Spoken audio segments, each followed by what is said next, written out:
Most people are doing Kriya, so let's talk about the breath.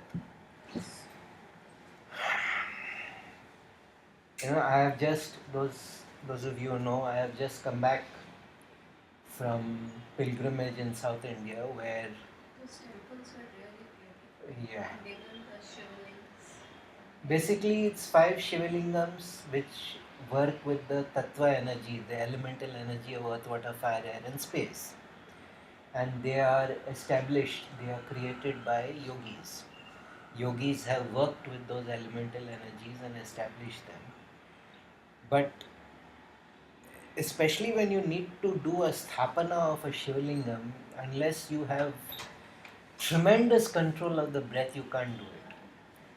Now, I have never done sthapana of a Shivalingam, but I activate many murtis. That murti there is activated. You have to activate every chakra. Then only a murti begins to give benefit to the house in which it is worshipped. Unless the murti has become live, it does not give the benefit. It's just decoration. So there is a way to activate a murti and make sure that the energy is not only locked, that it continues to increase. So you are all doing Hatha Yoga. Now Hatha Yoga at its core strengthens the two lower chakras. Then you all are doing breath, which is good, but breath generally tends to be from navel upwards. The chakras tend to be from navel upwards. But if you want to do any kind of energy work, you want to do any kind of manifestation, you want to do any kind of transformation, the greater the control of the breath, the greater you can bring about visible changes in your external life. But that does not mean that the two lower chakras are to be ignored. In too many new age and studio yoga circles, they are all from the heart and the third eye. And actually that's a complete waste of time. You should focus more on your Muladhara Swadhisthana. If you get your Muladhara Swadhisthana, your two lower base chakras right, the rest of... But yoga focuses on the breath because yogis are intensely practical people. You don't need to believe in any religion or mythology to be a yogi. In fact, most of your religious beliefs evaporate when you become a yogi. They are very intensely practical people and they just ask this foundational question: what is the most important thing in life? Now, you all have been with me for a while, so you know the answer to that. The breath is the most important thing in life. At a very literal, factual, truthful level, it is the most important thing, more important than food, more important than water, more important than love, than fame, than money, than riches and success, because 3.5 minutes without it and the story is over. We all know that. There is, at a deep factual level, there is no dispute about this matter, that the breath is the most important thing in life. Now, I can assure you that if money was the most important thing in life, yogis would have gone after money, but they were looking for that one thing. They were looking for that one aspect of life, that if you fix this aspect, will that fix everything else? So they, not even the body, though the body is a very vital part of the whole process, not even the body. Fix the breath, get control of the breath. Once you get control of the breath, once your relationship with your breath is perfect, or even okay, it doesn't have to be perfect, then it spills over, it starts becoming a snowball effect in all aspects of life. Which is why they constantly go back. Even the first meditation that they teach you, observe the breath. How many times in a minute do we breathe normally? The normal human being, how many times in a minute do we breathe? Nowadays around 70 breaths nowadays. In a minute? People very panting, yeah, people see them. 70 breaths a minute? That's, even a dog does. That's the heart rate. I got it. Huh? Okay, so we don't even know how many times a minute we breathe. The normal person, the normal healthy person breathes 11 to 12 times. It takes about 5 seconds for a cycle of inhale, retain, exhale. Now the whole purpose of yoga is to lower that number. because the less you need to breathe, the healthier you are. The less your heart rate. Now, exceptionally great athletes, they have normally and naturally heart rate is less than, yeah, somebody like Bog, who used to be the tennis player, he had this unusual heart rate, only 36. Yeah, that's good, isn't it? It means the cardiovascular system is either totally damaged or in fantastic shape. It means the heart is so strong that to send oxygen to all parts of the body via the blood, it does not need to work that hard. Just one pump is enough to send. So it means the cardiovascular system is very strong. So, natural born yogi. So when you say you know the number of times you breathe, that is wrong. You breathe slowly or retain more? Yes, you start breathing slower and you start retaining it more. There is a classical formula for the breath. What is that formula for the breath? Yeah. 1-4-2. 1-4-2. Which means if you take 2 seconds, to breathe in, you hold it for 8. You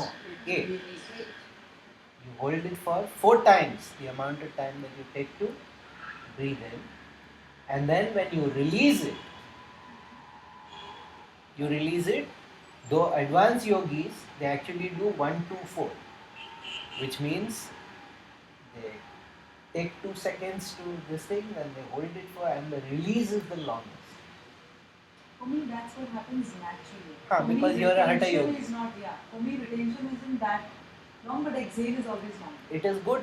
That is the way it should be. In the beginning, we start with 1-4-2, and then we shift to 1-2-4.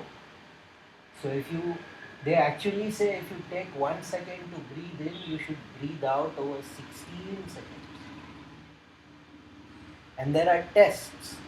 They hold little pieces of paper with powder on it under your nostril, and if your exhalation is strong, the powder will rise. But if your exhalation is controlled and it is that long exhalation, then you won't even disturb the powder on the. In our system, the 8 spiritual breaths, when John Dingle originally learnt it in Tibet, he would see them practice. They would inhale and then they would put their head into sand and they would exhale. And the test was that the sand should not be disturbed.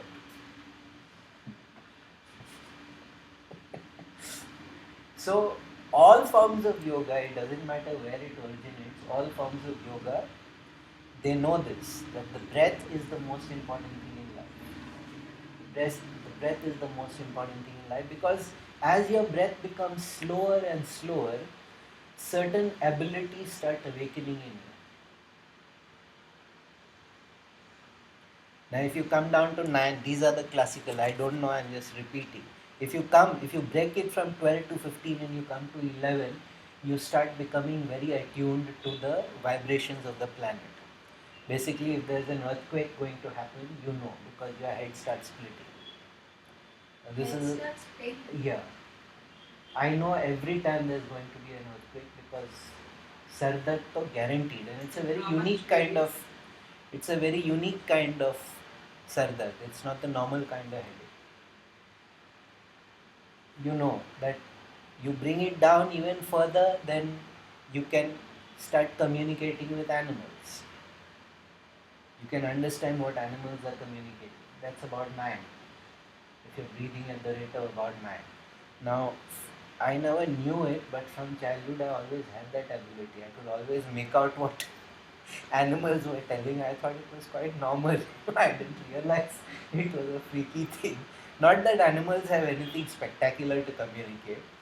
Yeah, they have very doggy things or very catty things to say only. They don't have anything particularly great to communicate. Now, when I was mentioning this in my Pravadevi group, one of the ladies, she kind of, you could see tension drain out of her, because her son has the ability to communicate with snakes. And and at any given time he has about 15-20 snakes in his room. And so, you They know, come and go, they're his pets. basically, yeah, they come and go. Come They're and not go. they're not pets. They're not pets. But he knows how to talk to them, and she, of course, used to keep it a big secret, because it's a very freaky thing, and they think that. So the relief when she heard this was kind of intense, like, yeah, my son.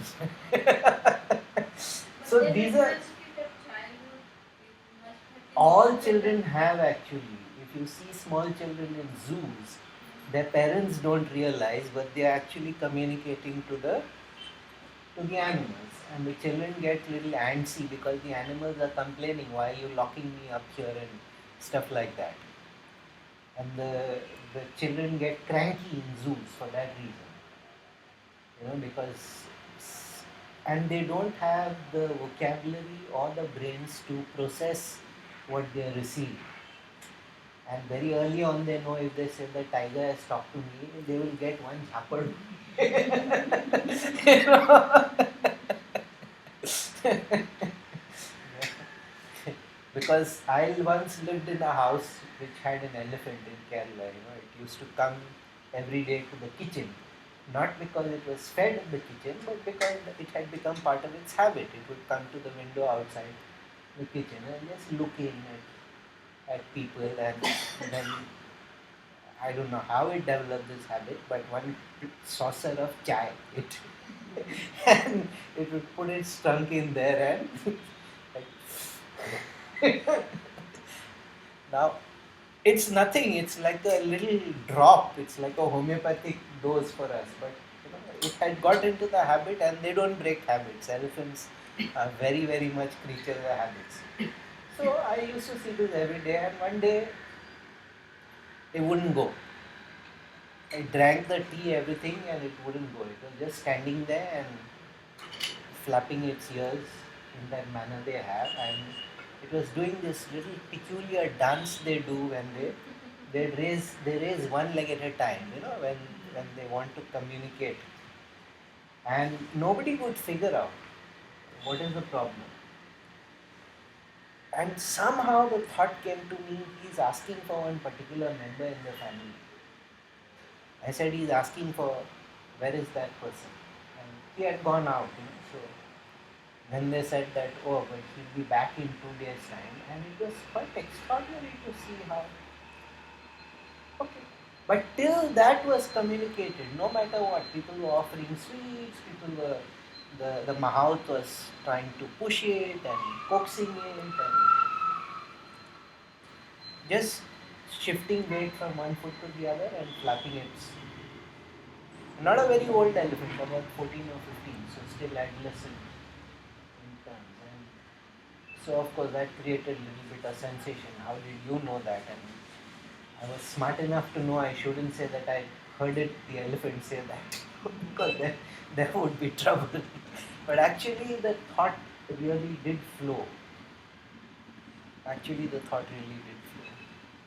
So certain animals, that way it is easier, horses, elephants, those kind of animals, it's easier to communicate.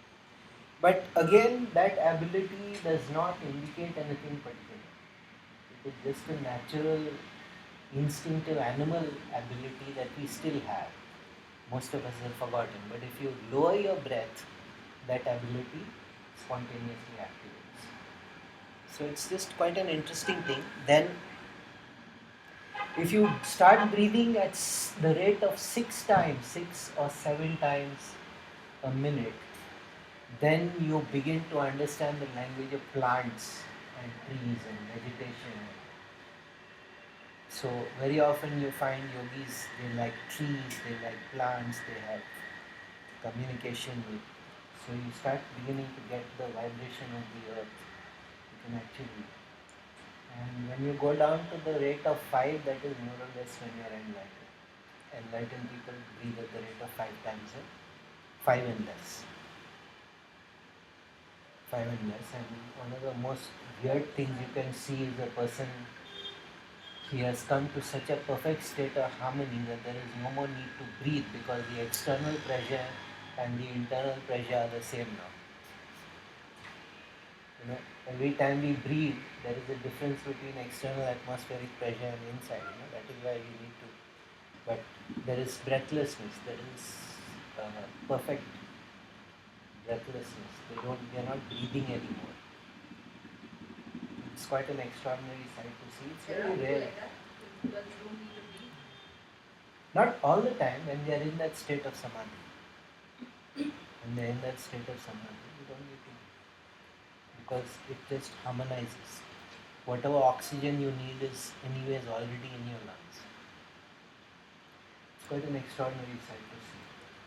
And they test also. They actually sometimes they test whether it is a pseudo samadhi or a genuine one. So just put the finger under the nostril to see whether the breath is still moving. If the breath is not moving, it can happen to any one of us. So it's nothing that spectacular. It's quite a common thing. But they work these things out. And then they realized that the more control you have on breath, the more control you have on breath, the more control you have on the external environment. Because if you can drop your breath, you can drop your rate of breathing, and then you start sending your intention out from your third eye, things start manifesting. But if you're going to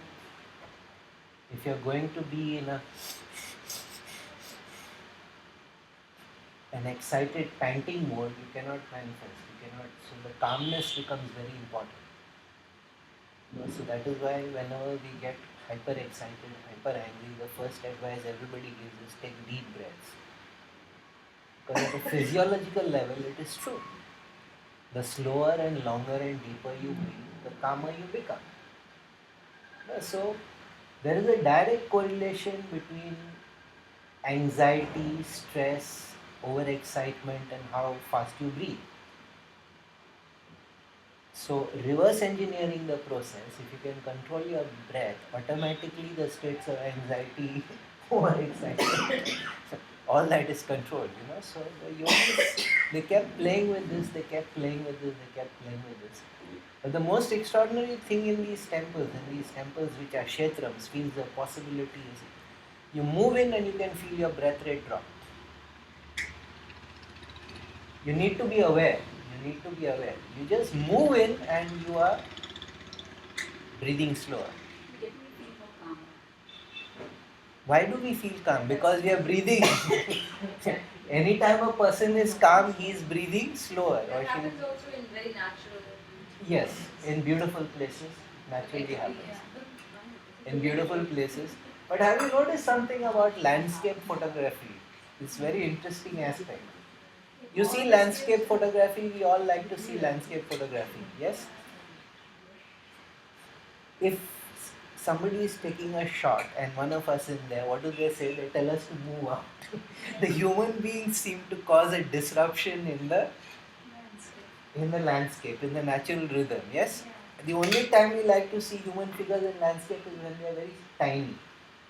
So one yogi actually once told me that the aim is that if you are in the landscape, nobody tells you move out. You become so centered. You become so much a natural being that nobody tells you to move out of the frame.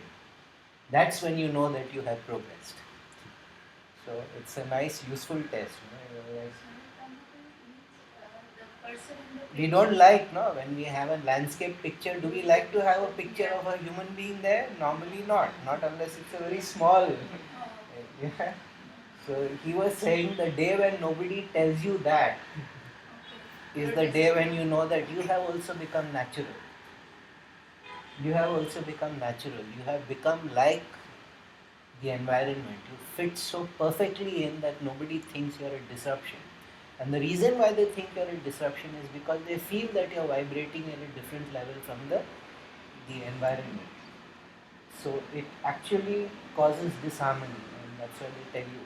So if you come to that state, they don't tell you to move. So it's a good test.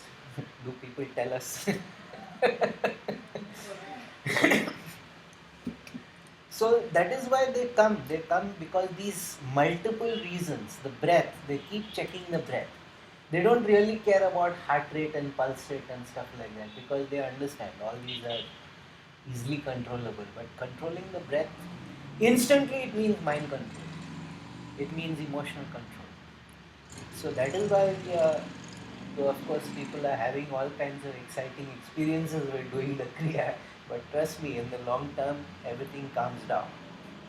Everything calms down. Everything becomes more in your grip. Your body comes more and more into your grip.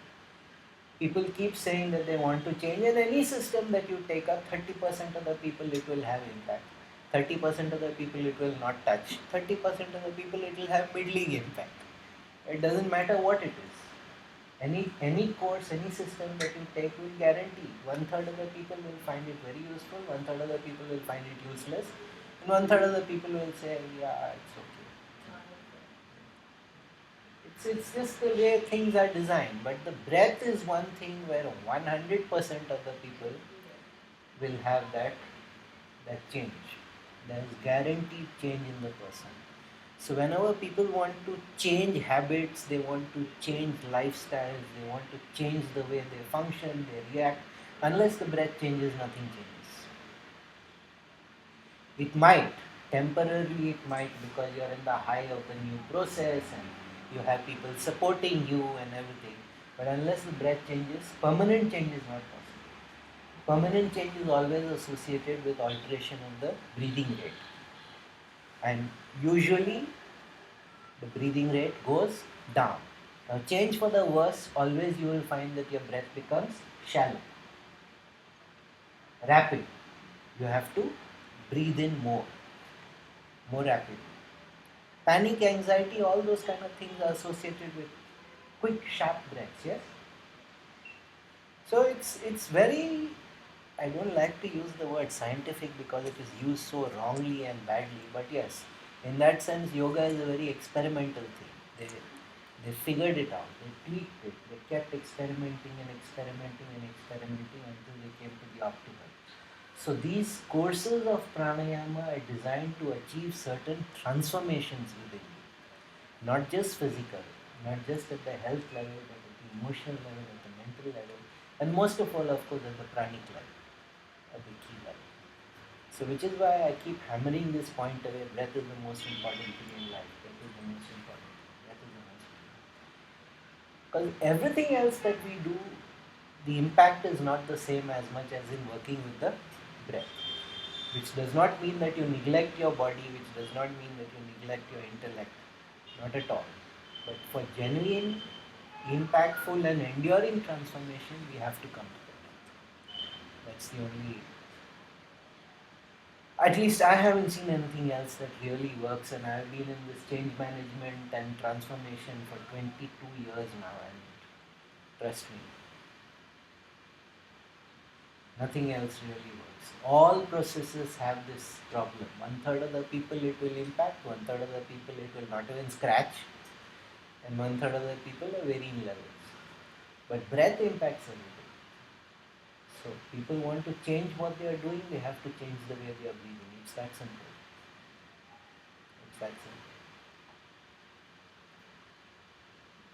So that's the reason all yogic systems have a breathing component to it. It is never only about the theology or the philosophic structure. It is never only about the rituals, the puja. They always have to have a breathing component to it. Otherwise it doesn't work. Otherwise it doesn't. Yeah? Sarvam Shivayam.